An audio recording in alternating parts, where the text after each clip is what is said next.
Patriarcas e Profetas. Capítulo 70. O reinado de Davi. Logo que Davi se estabeleceu no trono de Israel, começou a procurar um lugar mais apropriado para a capital de seu reino. A 30 quilômetros de Hebrom foi escolhido um lugar para a futura metrópole do reino. Antes que Josué tivesse guiado os exércitos de Israel pelo Jordão, chamava-se ele Salém. Perto desse lugar, Abraão tinha provado sua fidelidade a Deus. 800 anos antes da coroação de Davi, fora a residência de Melquisedeque, o sacerdote do Deus Altíssimo. Ocupava uma posição central e elevada no território, e era protegida por inúmeras colinas. Estando nos limites de Benjamim e Judá, encontrava-se muito próxima de Efraim, e era de fácil acesso a todas as outras tribos. A fim de conseguir este local, os hebreus tinham de desapossar um resto de cananeus, que mantinham uma posição fortificada nas colinas de Sião e Moriá. Esta fortaleza era chamada Jebus, e seus habitantes eram conhecidos por jebusitas.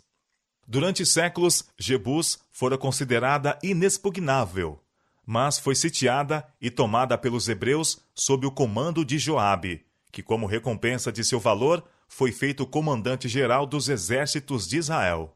Jebus tornou-se então a capital nacional, e seu nome pagão foi mudado para Jerusalém. Hirão, rei da opulenta cidade de Tiro, no Mediterrâneo, procurou agora uma aliança com o rei de Israel e ajudou a Davi na obra de erigir um palácio em Jerusalém.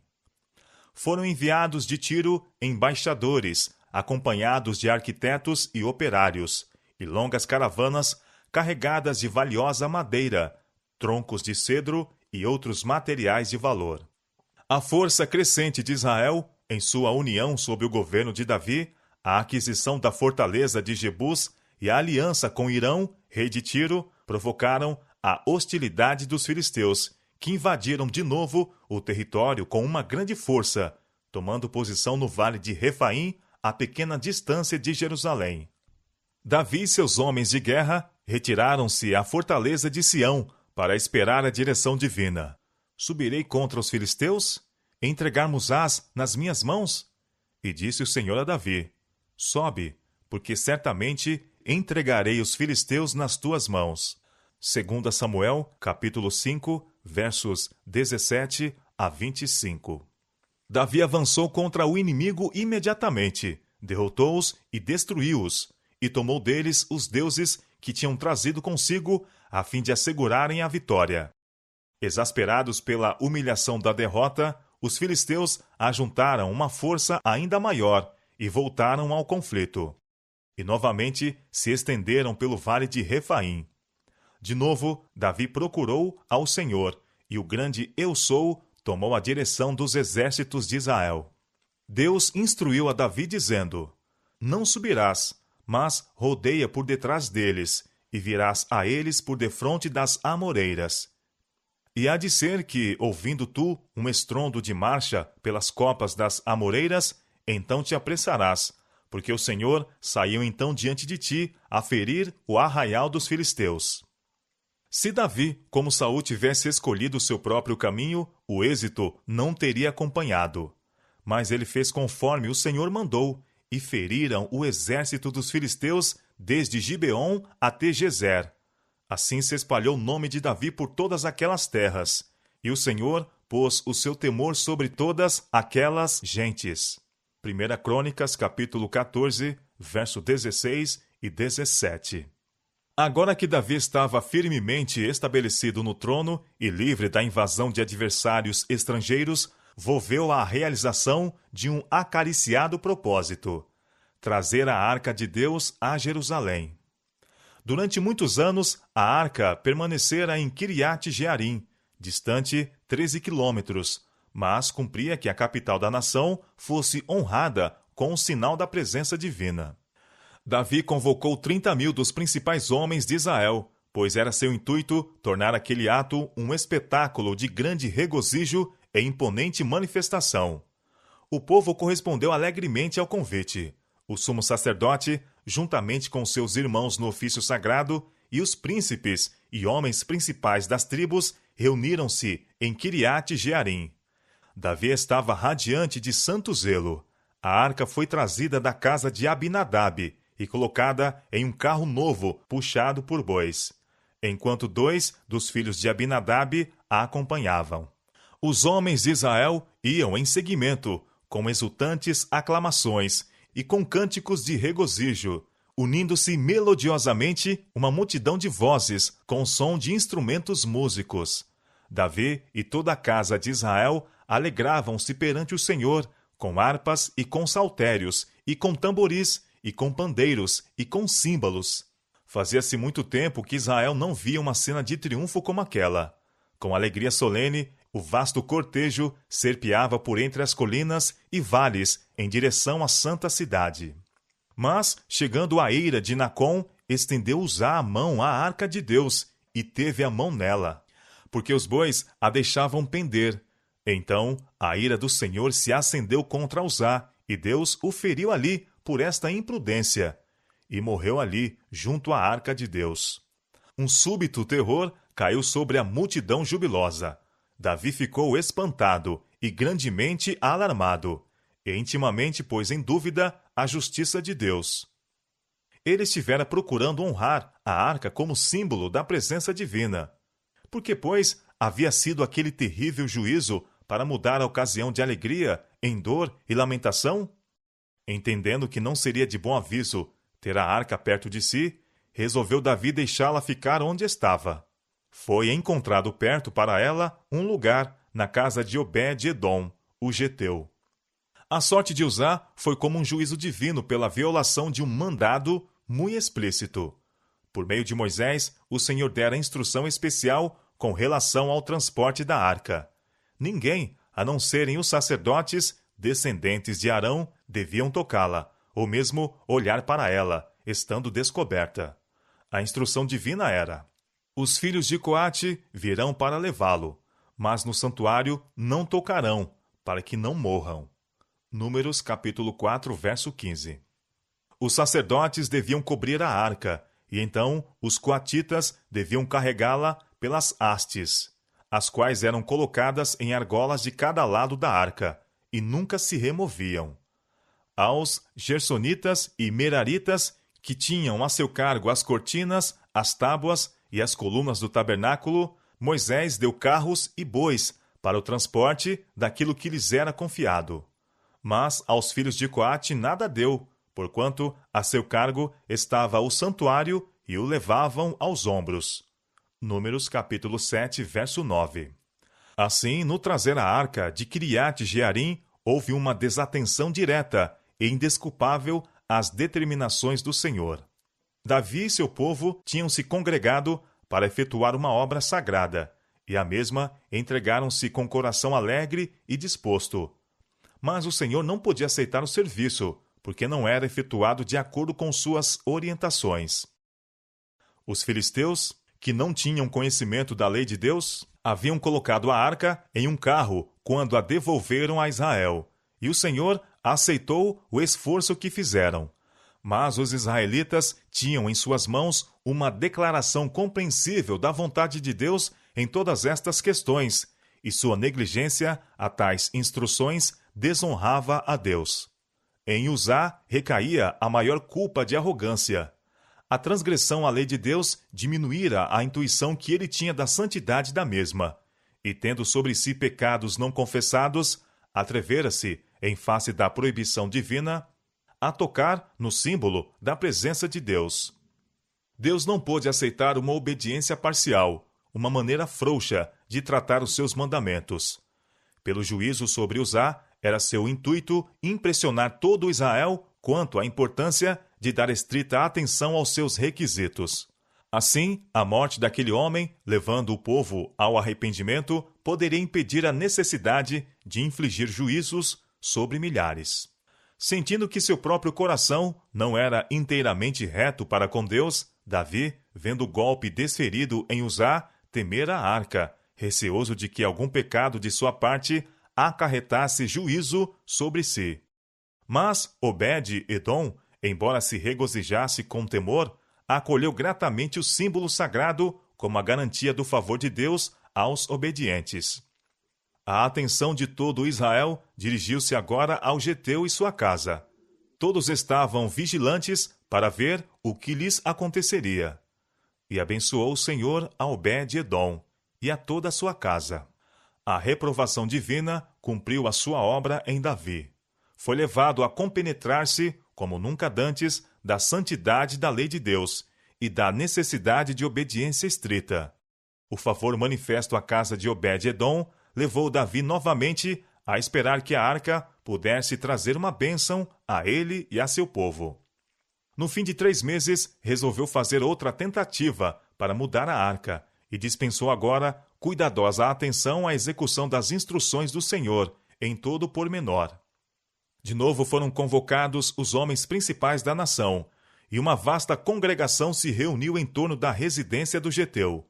Com reverente cuidado, a arca foi agora posta sobre os ombros de homens divinamente designados.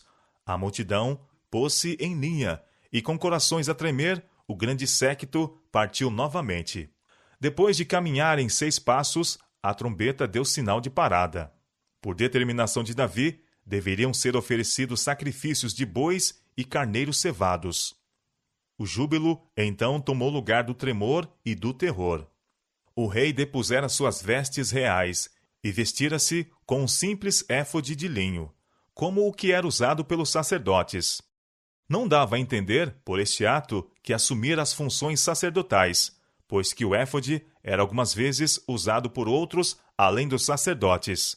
Antes, neste serviço santo, ele queria, perante Deus, tomar lugar igual ao de seus súditos. Naquele dia, Jeová devia ser adorado. Devia ele ser o único objeto de reverência. Outra vez, pôs-se em movimento longo séquito, e a música de harpas e cornetas, trombetas e símbalos ressoavam em direção ao céu, misturada com a melodia de muitas vozes. E Davi saltava diante do Senhor, acompanhando com alegria o ritmo do cântico. A dança de Davi, em júbilo reverente perante Deus, tem sido citada pelos amantes dos prazeres para justificarem as danças modernas da moda. Mas não há base para tal argumento. Em nosso tempo, a dança está associada com a extravagância e as orgias noturnas. A saúde e a moral são sacrificadas ao prazer. Para os que frequentam os bailes, Deus não é objeto de meditação e reverência. Sentir-se-ia estarem a oração e o cântico de louvor deslocados na assembleia deles. Esta prova deve ser decisiva. Diversões que tendem a enfraquecer o amor pelas coisas sagradas e diminuir nossa alegria no serviço de Deus não devem ser procuradas por cristãos.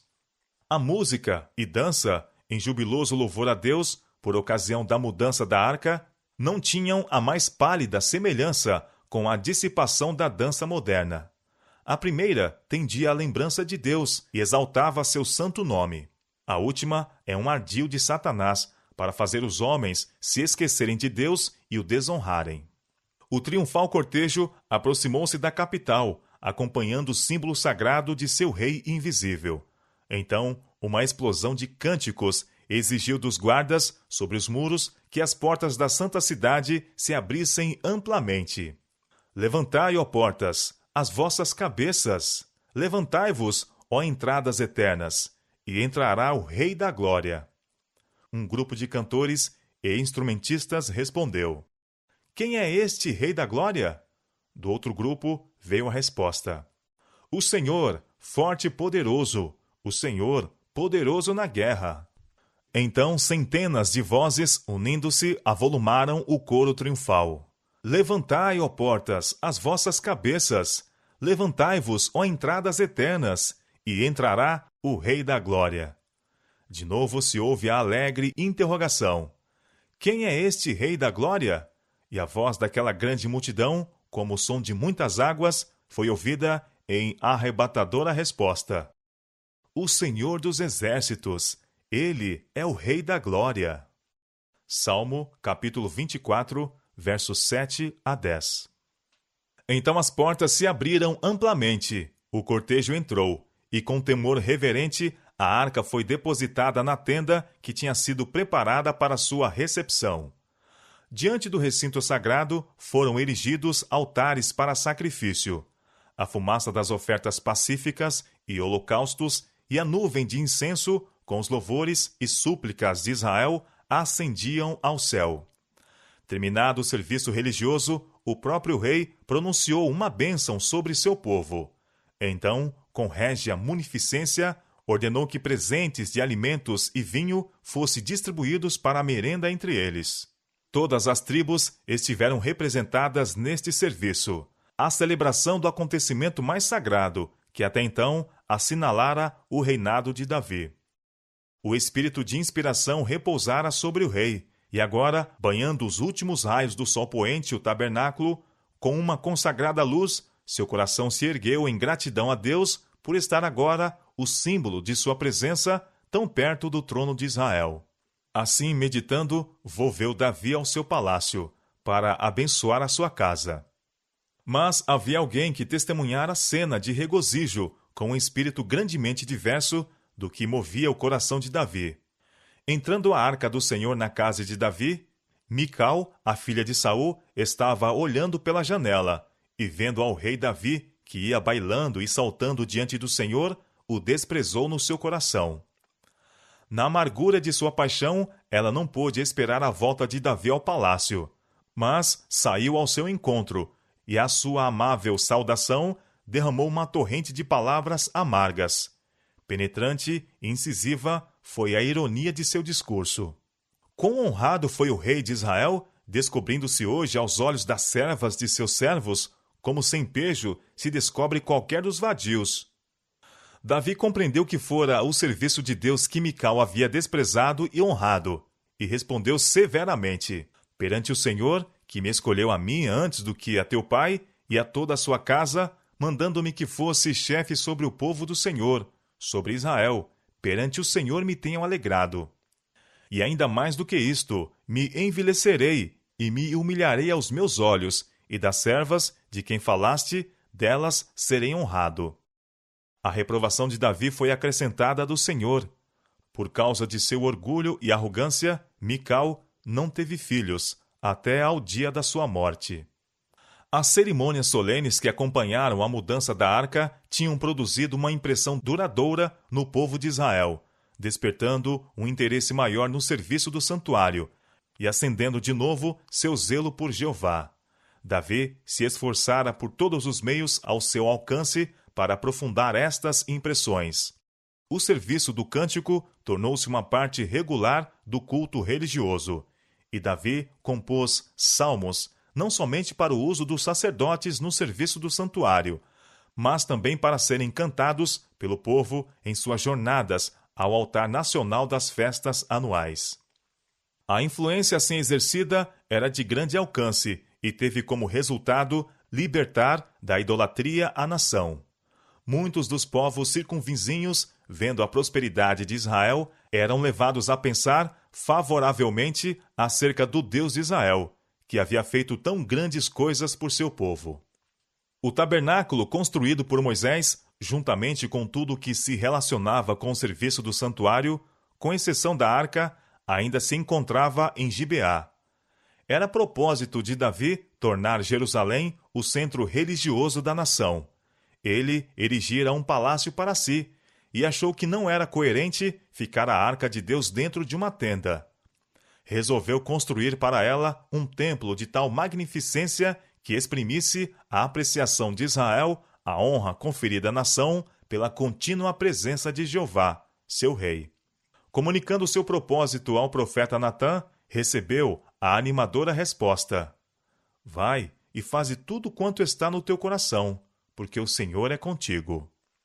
Mas naquela mesma noite, a palavra do Senhor veio a Natã, dando-lhe uma mensagem para o rei. Davi foi privado do privilégio de construir uma arca para Deus, mas concedeu-se-lhe a certeza do favor divino, a ele, à sua posteridade e ao reino de Israel. Assim diz o Senhor dos Exércitos: eu te tomei da malhada, de detrás das ovelhas, para que fosse chefe sobre o meu povo, sobre Israel.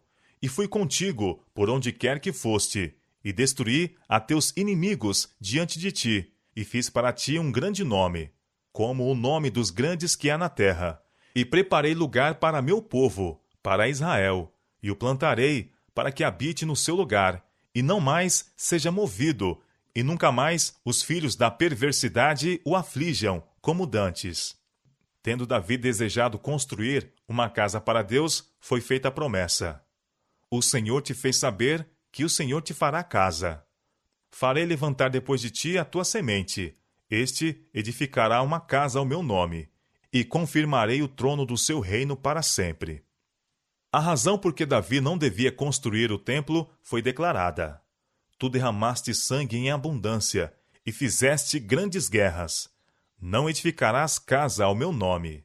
Eis que o filho que te nascer será homem de repouso, porque repouso lhe hei de dar de todos os seus inimigos em redor.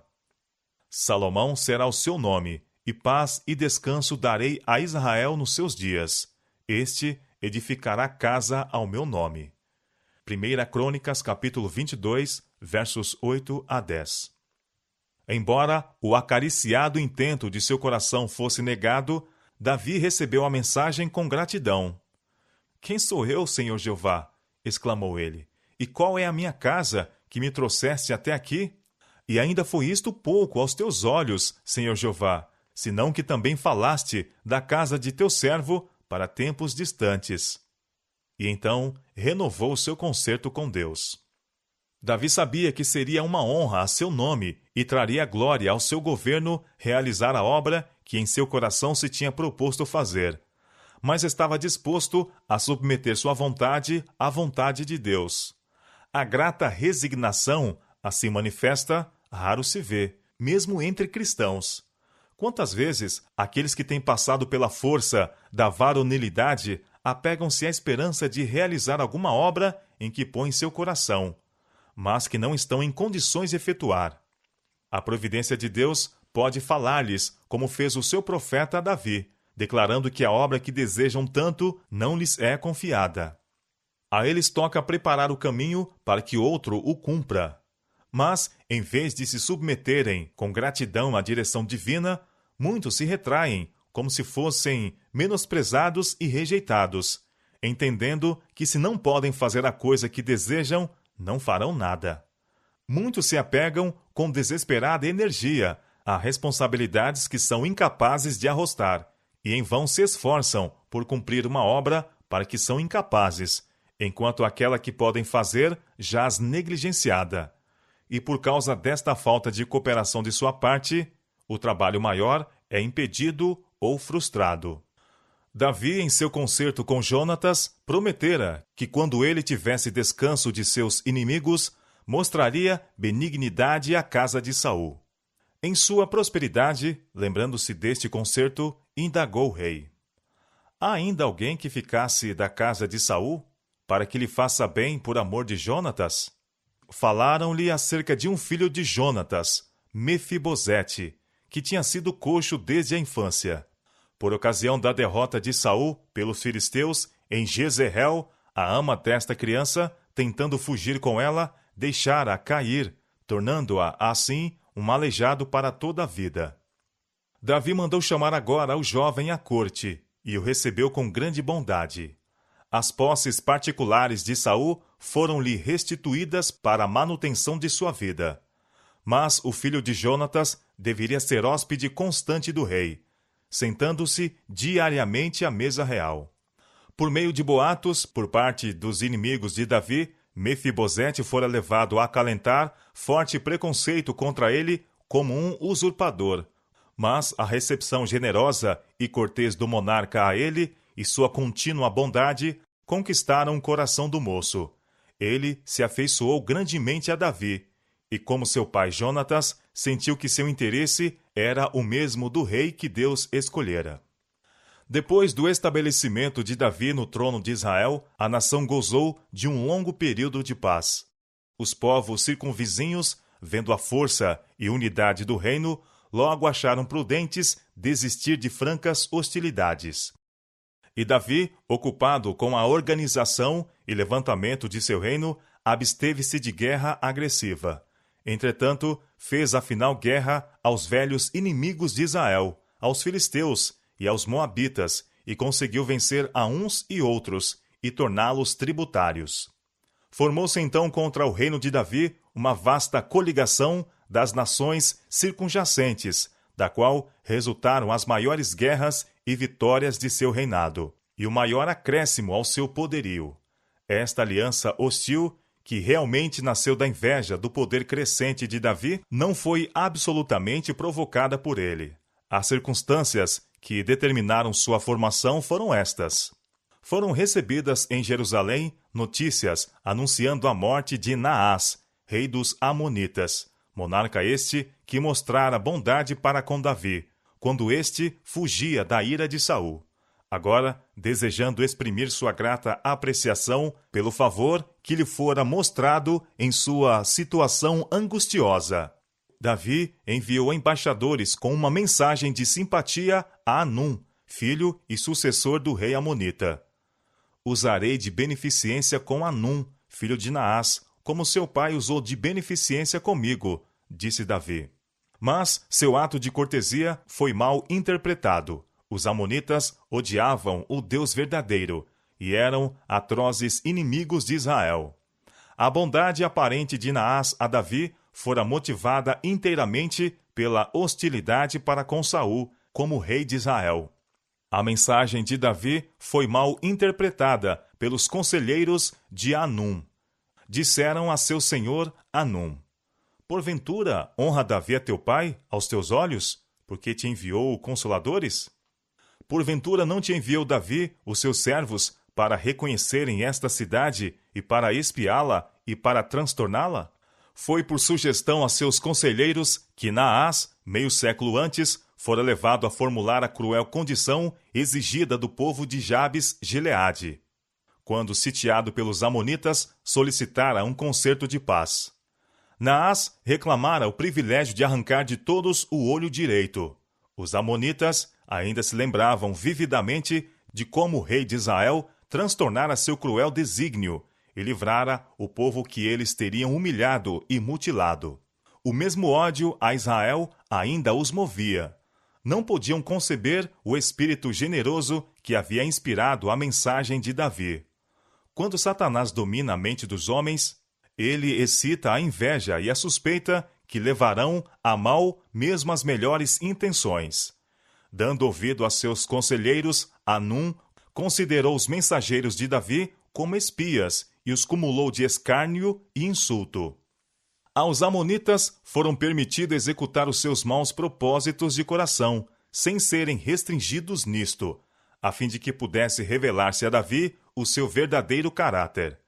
Não era da vontade de Deus que Israel entrasse em aliança com esse traidor povo gentil. Nos antigos tempos, como hoje, as funções de embaixador eram consideradas sagradas. Pela lei universal das nações, asseguravam proteção contra violência ou insulto pessoal. Achando-se o embaixador como representante de seu soberano, qualquer ato indigno que se lhe fizesse exigia imediata desforra. Os amonitas, sabendo que um insulto dirigido a Israel certamente seria vingado, fizeram preparativos para a guerra. Vendo, pois, os filhos de Amon que se tinham feito odiosos para com Davi, então enviou Anum e os filhos de Amon 1.000 talentos de prata para alugarem para si carros e cavaleiros de Mesopotâmia, e da Síria, e de Maca, e de Zobá, e alugaram para si 32.000 carros. Também os filhos de Amon se ajuntaram das suas cidades e vieram para a guerra. 1 Crônicas, capítulo 19, versos 6 e 7. Era, na verdade, uma aliança formidável. Os habitantes da região, que ficava entre o rio Eufrates e o mar Mediterrâneo, tinham se aliado com os amonitas. O norte e o oriente de Canaã estavam cercados de adversários armados, agrupados a fim de esmagarem o reino de Israel. Os hebreus não esperavam a invasão de seu território. Suas forças, sob o comando de Joabe, atravessaram o Jordão e avançaram para a capital amonita. Conduzindo o capitão hebreu o seu exército para o campo, procurava animá-los para o conflito, dizendo: Esforça-te e esforcemo-nos pelo nosso povo e pelas cidades do nosso Deus, e faça ao Senhor o que parecer bem aos seus olhos. 1 Crônicas, capítulo 19, verso 13. As forças unidas dos aliados foram vencidas no primeiro encontro, mas ainda não estavam dispostas a abandonar a competição, e no ano seguinte renovaram a guerra. O rei da Síria juntou suas forças, ameaçando Israel com um imenso exército. Davi, compreendendo o quão dependia do resultado desta luta, assumiu o comando em pessoa, e pela bênção de Deus infligiu aos aliados uma derrota tão desastrosa que os sírios, desde o Líbano até o Eufrates, não somente abandonaram a guerra, mas tornaram-se tributários de Israel. Contra os amonitas, Davi levou a guerra com vigor, até que caíram suas fortalezas e toda a região ficou sob o domínio de Israel. Os perigos que tinham ameaçado a nação de destruição completa mostraram-se, mediante a providência de Deus, ser os próprios meios pelos quais ela se ergueu a uma grandeza sem precedentes. Comemorando seus livramentos notáveis, canta Davi: O Senhor vive, e bendito seja o meu rochedo, e exaltado seja o Deus da minha salvação. É Deus que me vinga inteiramente e sujeita os povos debaixo de mim, o que me livra de meus inimigos. Sim, tu me exaltas sobre os que se levantam contra mim. Tu me livras do homem violento. Pelo que, ó Senhor, te louvarei entre as nações, e cantarei louvores ao teu nome. É ele que engrandece as vitórias do seu rei, e usa de benignidade com o seu ungido, com Davi e com a sua posteridade para sempre. Salmo capítulo 18, versos 46 a 50. E em todos os cânticos de Davi, incutia-se no seu povo o pensamento de que Jeová era a sua força e seu libertador. Não há rei que se salve com a grandeza de um exército, nem o homem valente se livra pela muita força. O cavalo é vão para a segurança. Não livra ninguém com a sua grande força. Tu és o meu rei, ó Deus. Ordena salvações para Jacó. Por ti venceremos os nossos inimigos. Pelo teu nome pisaremos os que se levantam contra nós. Pois eu não confiarei no meu arco, nem a minha espada me salvará. Mas tu nos salvaste dos nossos inimigos e confundiste os que nos aborreciam. Uns confiam em carros e outros em cavalos, mas nós faremos menção do nome do Senhor nosso Deus. Salmo 33, versos 16 e 17, e Salmo capítulo 44, versos 4 a 7, e Salmo capítulo 20, verso 7. O reino de Israel havia agora atingido em sua extensão o cumprimento da promessa feita a Abraão e mais tarde repetida a Moisés. A tua semente tenho dado esta terra, desde o rio Egito até ao grande rio Eufrates. Gênesis capítulo 15, verso 18 e Deuteronômio capítulo 11, versos 22 a 25. Israel se tornara uma poderosa nação, respeitada e temida pelos povos circunvizinhos. Em seu reino, o poder de Davi se fizera muito grande. Ele se impunha às afeições e submissão de seu povo, como em todos os tempos, poucos soberanos puderam fazer. Havia honrado a Deus, e Deus agora o honrava. Mas, em meio da prosperidade, emboscava-se o perigo. No tempo de seu máximo triunfo exterior, Davi se encontrava no máximo perigo e defrontou sua mais humilhante derrota.